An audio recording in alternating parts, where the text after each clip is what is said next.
অনেক নিট অ্যাসপিরেন্টই দিন রাত কঠোর পরিশ্রম করে, ঘন্টার পর ঘন্টা পড়াশোনা করে, তবুও শেষ পর্যন্ত তাদের সিলেকশন হয় না। কেন জানো? কারণ বিষয়টা পরিশ্রমের অভাব নয়, বরং প্রিপারেশন চলাকালীন এমন কিছু মারাত্মক ভুল তারা করে যেগুলো অজান্তেই তাদের সিলেকশনের সব রাস্তা একেবারে বন্ধ করে দেয়। তুমি ক্লাস 11-এ পড়ো, ক্লাস 12-এ পড়ো কিংবা ড্রপার হও, যদি প্রিপারেশনের সময় এই 7টা ভুলের মধ্যে একটাও করে থাকো তাহলে তোমার র্যাঙ্ক, তোমার স্কোর এবং শেষ পর্যন্ত সিলেকশনের ওপরে কিন্তু তার বড় সড়ো প্রভাব পড়বেই পড়বে।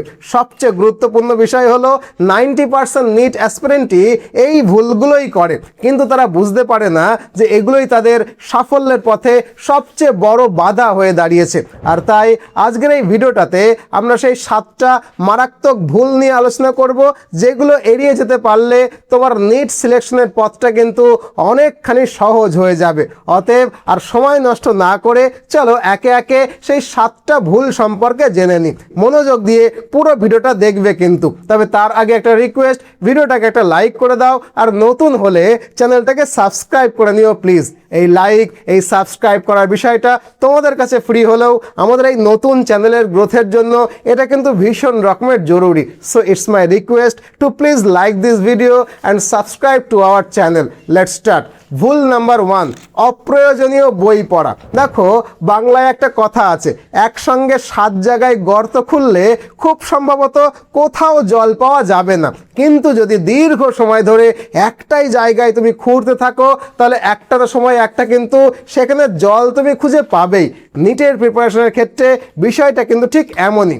অনেক ছাত্রছাত্রী বাজারে যে বইয়ের নামই শুনতে পায় সেই বইটাই কিনতে শুরু করে, ফলে ধীরে ধীরে তাদের টেবিলে বইয়ের স্তূপ জমা হয়ে যায়। কিন্তু সমস্যাটা হলো এত বই কেনার পরেও তারা কোনো একটা বইও কিন্তু সম্পূর্ণভাবে শেষ করতে পারে না। আর তাই যদি আমার কথা শোনো তাহলে প্রথমে এনসিইআরটির বইটা নিজের আয়ত্তে নিয়ে আসো। বিশেষ করে বায়োলজির ক্ষেত্রে এনসিইআরটিটাকে এমনভাবে পড়ো যেন প্রতিটা লাইন তোমার কাছে পরিচিত হয়ে যায়। এরপরে প্রিভিয়াস ইয়ার কোয়েশ্চেন মানে PYQ এর সমাধান করো। প্রয়োজন হলে একটা বা দুটো ভালো রেফারেন্স বুক তোমরা ব্যবহার করতে পারো, কিন্তু 4-5টা বই একসঙ্গে পড়তে গিয়ে তালগোল পাকিয়ে ফেলো না। একবার নিজেকে জিজ্ঞেস করো, তুমি কি সত্যিই পুরো এনসিইআরটিটাকে ভালোভাবে পড়েছো? বায়োলজির এনসিইআরটির প্রতিটা গুরুত্বপূর্ণ লাইন কি তোমার জানা আছে? আমি যদি এখন এনসিইআরটি থেকে কোনো একটা পৃষ্ঠা খুলে তোমাকে প্রশ্ন করি, তুমি কি আত্মবিশ্বাসের সঙ্গে সেই প্রশ্নের উত্তর দিতে পারবে? বেশিরভাগ ছাত্রেরই কিন্তু এখানে উত্তর হবে যে না, পারবো না। কিন্তু মজার বিষয় হলো এনসিইআরটি পুরো শেষ না করেই আমরা নতুন নতুন বইয়ের খোঁজে বেরিয়ে পড়ি, আর এখান থেকেই কিন্তু শুরু হয়ে যায় মূল সমস্যাটা। তাই বইয়ের সংখ্যা না বাড়িয়ে এনসিইআরটির সাথে একটা বা দুটো রেফারেন্স বুক বেছে নাও এবং সেগুলোকে বারবার রিভিশন করো। মনে রাখবে, নিটের সফলতা কিন্তু অনেক বই পড়ার মধ্যে নয়, বরং সঠিক বইগুলো বারবার পড়ে সেগুলোর উপরে শক্ত দখল করার মধ্যেই কিন্তু লুকিয়ে রয়েছে নিটের সাফল্য। আশা করি বিষয়টা তোমাদের বুঝিয়ে বলতে পারলাম। এবার আসবো আমরা ভুল নাম্বার 2, দোষারোপ বন্ধ করো। Stop blame game. দেখো, নিটের প্রিপারেশন চলাকালীন বেশিরভাগ ছাত্রছাত্রী কি করে জানো? তারা নিজেদের দোষটাকে নিজেদের কাঁধ থেকে ঝেড়ে ফেলে দেয়। ধরো, তোমার কোনো একটা মক টেস্টে কোচিংয়ের পরীক্ষায় কম নম্বর এসেছে, বাড়িতে ফিরে বাবা মা জিজ্ঞেস করলো, কিরে কত নম্বর পেয়েছিস, এত কম নম্বর পেলি কেন? এর উত্তরে কেউ বলে এইবার শরীরটা ভালো ছিল না, কেউ বলে স্যার ঠিক মতো পড়ায়নি, কেউ আবার বলে কোচিংটাই ভালো নয়, আবার কেউ বলে এই চ্যাপ্টারটা তো ভালো করে পড়া হয়নি কিংবা প্র্যাকটিস করার সময় পায়নি। অর্থাৎ নিজের ফলাফলের দায়িত্ব নিজের ওপরে নেওয়ার বদলে বিভিন্ন অজুহাত খুঁজতে শুরু করি। কখনো টিচারকে দোষ দিই, কখনো কোচিংকে দোষ দিই, কখনো বন্ধুদেরকে, আবার কখনো কখনো পরিস্থিতিকেই দোষ দিয়ে দিই। কিন্তু নিজেকে একটা প্রশ্ন করো তো, তুমি কি কখনো সৎভাবে বলেছো যে হ্যাঁ, এই পরীক্ষায় আমি যথেষ্ট ভালো প্রস্তুতি নিতে পারিনি, এটা সম্পূর্ণ আমার ভুল ছিল, তাই আমি কম নম্বর পেয়েছি?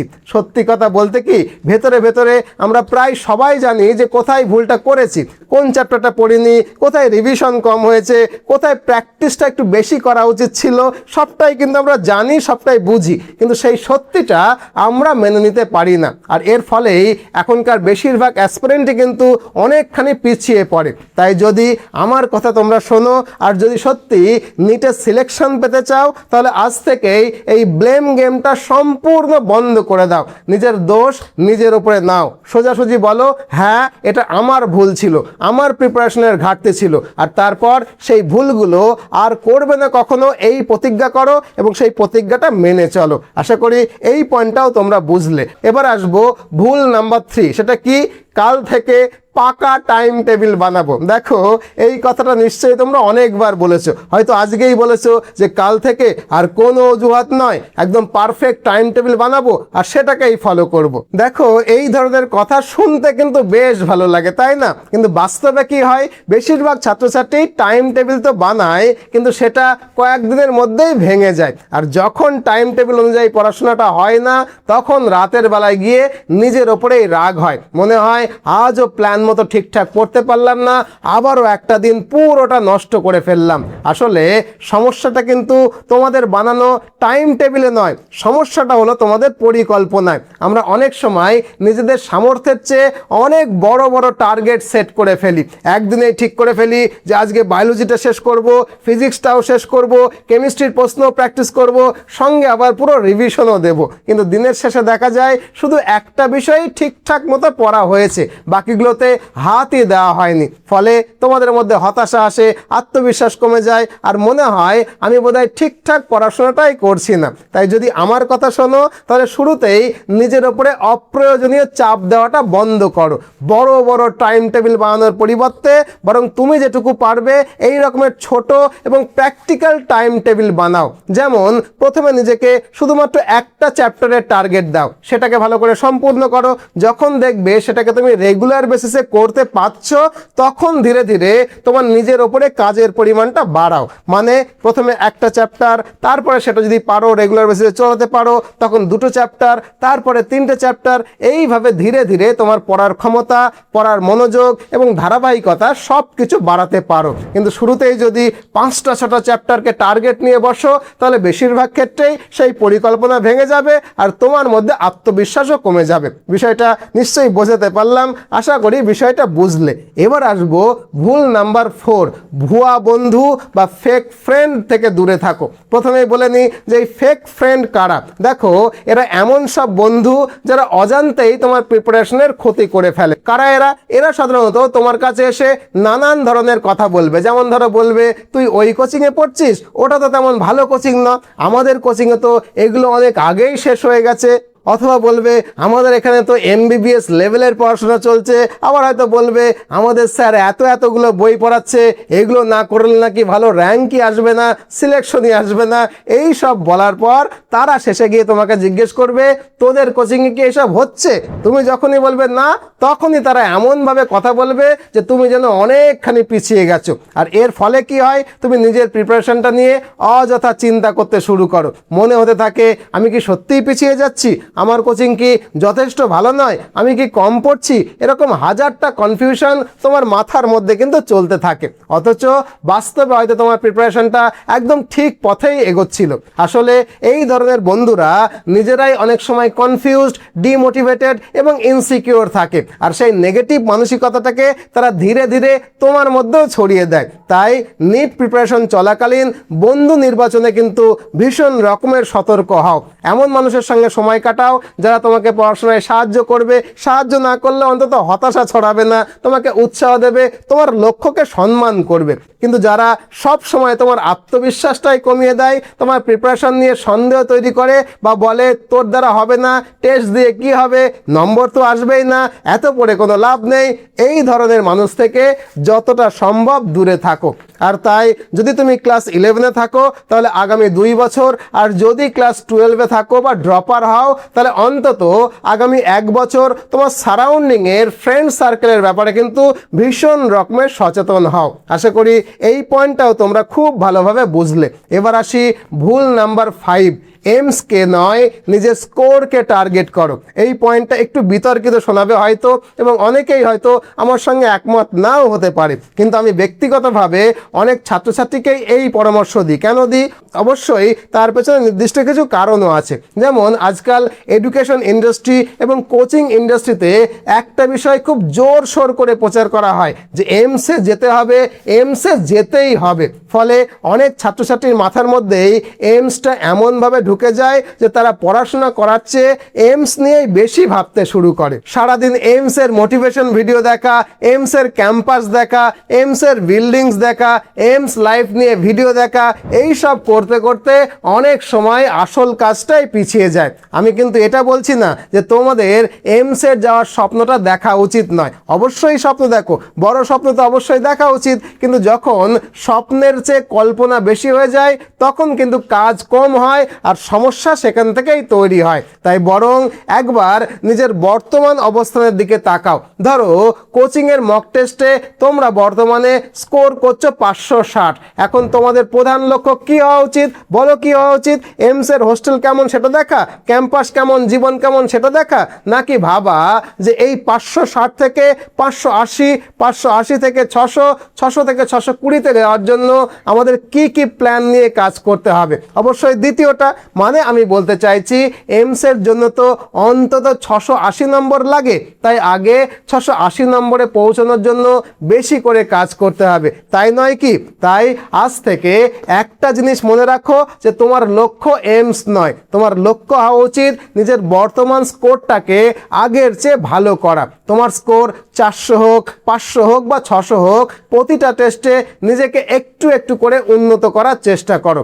একটা টেস্টে 10 নম্বর বাড়াও, পরের টেস্টে আরও 10 নম্বর বাড়ানোর চেষ্টা করো।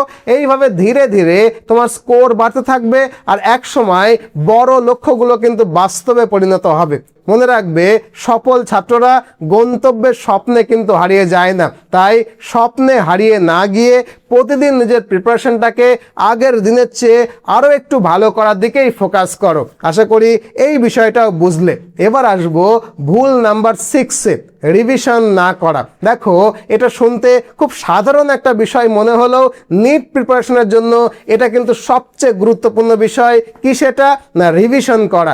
রিভিশন করা।